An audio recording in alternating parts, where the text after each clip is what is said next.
तो hi everyone, welcome to GATE Adda 24/7। यार आप सभी लोगों को बता दूं, एक यहाँ पर डायरेक्ट रिक्रूटमेंट यहाँ पर आई हुई है सिविल इंजीनियर्स के लिए, और वो है that is Madhya Pradesh metro recruitment. आपको यहाँ पर देखने को मिलेगी। जॉइंट वेंचर है यहाँ पर गवर्नमेंट ऑफ इंडिया और एमपी गवर्नमेंट का। लेकिन यहाँ पर ध्यान रखिएगा, थोड़ा सा जो पोस्ट है वो ऑलरेडी एक्सपीरियंस्ड जितने भी इंजीनियर्स हैं उनके लिए है, तो यहाँ पे डायरेक्ट फ्रेशर्स इसमें अप्लाई नहीं कर पाएंगे, तो ये थोड़ा सा ड्रॉबैक है। बट स्टिल बहुत सारे लोगों के लिए रेलेवेंट होगा जो कि ऑलरेडी कहीं ना कहीं पर काम कर रहे होंगे। अगर वो मेट्रो के डिवीजन में किसी गवर्नमेंट सेक्टर या फिर प्राइवेट सेक्टर में काम कर रहे हैं तो उनके लिए बहुत ज़्यादा बेनिफिशियल होगी, क्योंकि यहाँ पर बहुत ही ज़्यादा क्रीम आपके पास यहाँ पर पोस्ट आपको देखने को मिल रही है। ठीक है, चलिए तो आप सभी लोग को एक बार मैं यहाँ पर नोटिफिकेशन दिखा देता हूँ। तो यहाँ पर MP metro rail corporation of India MPMRCL, ये गवर्नमेंट ऑफ इंडिया और एमपी गवर्नमेंट का यहाँ पर जो जॉइंट प्रोजेक्ट जो चल रहा है भोपाल और इंदौर में, जो मेट्रो के जो प्रोजेक्ट्स हैं उसके लिए यहाँ पर डायरेक्ट वैकेंसीज यहाँ पर देखने को मिलेगी। थोड़ा सा यहाँ पर बड़े पोस्ट के लिए यहाँ पर वैकेंसी आई है, जैसे कि सबसे पहले अगर आपको बता दूँ तो एडिशनल जनरल मैनेजर के लिए यहाँ पर एक पोस्ट आपको देखने को मिल रही है। ठीक है, और सीनियर डिप्यूटी जनरल मैनेजर या फिर डिप्यूटी जनरल मैनेजर के लिए यहाँ पर आपके पास 3 पोस्ट है। असिस्टेंट मैनेजर के लिए यहाँ पर एक पोस्ट आपको देखने को मिल रही है। सभी की सभी पोस्ट यहाँ पर सिविल इंजीनियर्स के लिए। तो यहाँ पर क्वालिफिकेशन के बारे में बताया गया, अगर आपके पास BTech की डिग्री है तो यहाँ पर आप लोग अप्लाई कर सकते हैं। आपके पास डेप्यूटेशन कॉन्ट्रैक्ट या फिर री एम्प्लॉयमेंट के लिए आप यहाँ पर इसमें वैकेंसी में क्या कर सकते हैं, आप लोग यहाँ पर अपना एप्लीकेशन फॉर्म सबमिट कर सकते हैं। ठीक है, तो वर्क एक्सपीरियंस के बारे में बताया गया है कि जो स्टूडेंट्स जो इंजीनियर्स जो हैं जो कि ऑलरेडी कंस्ट्रक्शन में फील्ड में काम कर रहे हैं, चाहे वो आपके पास एक प्राइवेट कंपनी हो या फिर आपके पास एक गवर्नमेंट कंपनी हो, जिसमें आपके पास RCC का आप लोगों को बहुत अच्छे लेवल पे यहाँ पर चीज़ें आपको पता होनी चाहिए। एस्टिमेशन कॉस्टिंग के बारे में आप लोग को यहाँ पर नॉलेज बहुत अच्छे लेवल पे आना चाहिए।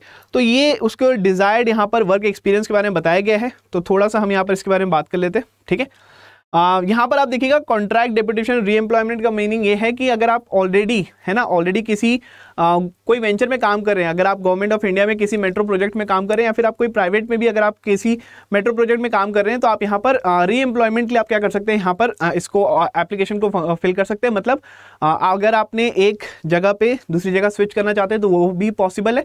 अगर आपने मान लीजिए कुछ साल अगर आपने उस कंपनी में काम किया है एंड अभी आप लोग के पास जॉब नहीं है, तो भी आप यहाँ पर क्या कर सकते हैं, डेप्यूटेशन या फिर कॉन्ट्रैक्ट बेसिस में आप यहाँ पर ले सकते हैं। यहाँ पर डिजायरेबल बताया गया, अगर क्वालिफिकेशन MBA फाइनेंस या फिर MBA मार्केटिंग में है तो ये वाली जो पोस्ट है that is deputy general manager वाली या फिर आपके पास जॉइंट जनरल मैनेजर की, ये आपके पास बहुत ज़्यादा डिजायरेबल होगी। ठीक है, तो इसके बारे में यहाँ पर आपके पास बताया। थर्ड आपके पास बोला है